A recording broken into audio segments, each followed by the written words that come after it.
నమస్తే. మన దేశంలో సోషల్ మీడియా ద్వారా చాలా పెద్ద ఎత్తున అసత్య ప్రచారం జరుగుతుంది. ఇది ఇలాగే కొనసాగితే ఏదో ఒక రోజున నిజం కూడా అబద్ధం అవుతుంది. దీనికి ధీటుగా సత్యం కూడా, నిజం కూడా రోజు ప్రచారంలో ఉండాలి. అలా ప్రచారంలో లేకపోతే అది రాష్ట్రాన్ని, దేశాన్ని, చివరికి ప్రపంచాన్ని కూడా నాశనం చేస్తుందేమో అనే అంతలా అసత్య ప్రచారం చేస్తున్నారు సోషల్ మీడియా.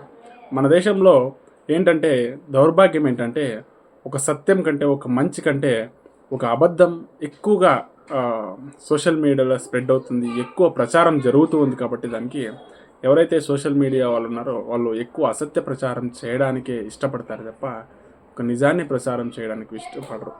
కాబట్టి ఎవరైతే సోషల్ మీడియా వాడుతున్నారో వాళ్ళందరూ కూడా సాధ్యమైనంత వరకు నిజ నిజం ఏంటని తెలుసుకొని మాట్లాడితే మంచిది.